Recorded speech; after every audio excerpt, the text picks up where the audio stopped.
തിരുവിതാംകൂറിലെ രാജാക്കന്മാർ. കാർത്തിക തിരുനാൾ രാമവർമ്മ.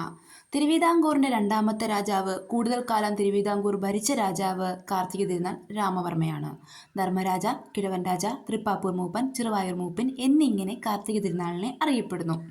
വയലിൻ വായനയിൽ തൽപരനായിരുന്നു. ആട്ടക്കഥകൾ രചിച്ച രാജാവ്.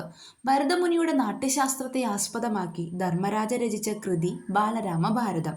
വത്തിക്കാനിലെ പേപ്പുമായി കത്തിടപാടുകൾ നടത്തിയ രാജാവ്. മൈസൂർ രാജാക്കന്മാരുടെ മലബാർ ആക്രമണ സമയത്തെ തിരുവിതാംകൂർ ഭരണാധികാരി. ധർമ്മരാജയുടെ ആസ്ഥാന കവി ഉണ്ണായി വാര്യർ. ദിവാൻമാർ അയ്യപ്പൻ മാർത്താണ്ഡപിള്ള. രണ്ടാമത്തെ ദിവാനാണ് രാജാ കേശവദാസ്. തിരുവിതാംകൂർ കൊച്ചിയുമായി ഒരു ഉടമ്പടിയിൽ ഒപ്പുവെച്ചു. സൈനിക ഉടമ്പടിയാണ്. 1762 ഒപ്പുവെച്ചത്. ശുചീന്ദ്രം ഉടമ്പടി. മൈസൂരിന്റെ ആക്രമണങ്ങളെ ചെറുക്കാൻ തിരുവിതാംകൂർ സ്ഥാപിച്ച കോട്ടയാണ് നെടുങ്കോട്ട. അത് 1764 സ്ഥാപിച്ചത്. കേരളത്തിന്റെ വൻമതിലാണ് നെടുങ്കോട്ട. തൃശ്ശൂർ ജില്ലയിലാണിത് കാണുന്നത്. രണ്ടാം തൃപ്പടിദാനമാണ് 1766.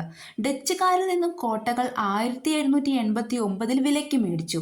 അതാണ് കൊടുങ്ങല്ലൂർ കോട്ടയും പള്ളിപ്പുറം കോട്ടയും. തിരുവിതാംകൂറിന്റെ തലസ്ഥാനം തിരുവനന്തപുരത്തേക്ക് മാറ്റിയ ഭരണാധികാരിയാണ് ധർമ്മരാജ. 1790.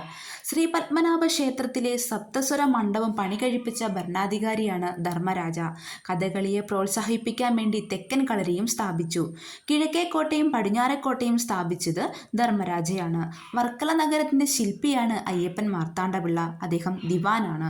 തെക്കേ മുഖം, പടിഞ്ഞാറേ മുഖം, കിഴക്കേ മുഖം എന്നിങ്ങനെ 3 റവന്യൂ മേഖലകളായിട്ട് തിരിച്ചതും അയ്യപ്പൻ മാർത്താണ്ഡപിള്ളയാണ്. ദിവാനായ കേശവന് രാജ എന്ന പേര് നൽകിയതും മോണിങ്ടൺ പ്രഭുവാണ്. ആലപ്പുഴ പട്ടണം, ആലപ്പുഴ തുറമുഖം, ചാലക്കമ്പോളം ഇതിൻ്റെയൊക്കെ സ്ഥാപകൻ രാജാ കേശവദാസാണ്. കേരളത്തിലെ ഏറ്റവും നീളം കൂടിയ റോഡാണ് MC റോഡ്. ഇത് പണി കഴിപ്പിച്ച ദിവാൻ രാജാ കേശവദാസ്.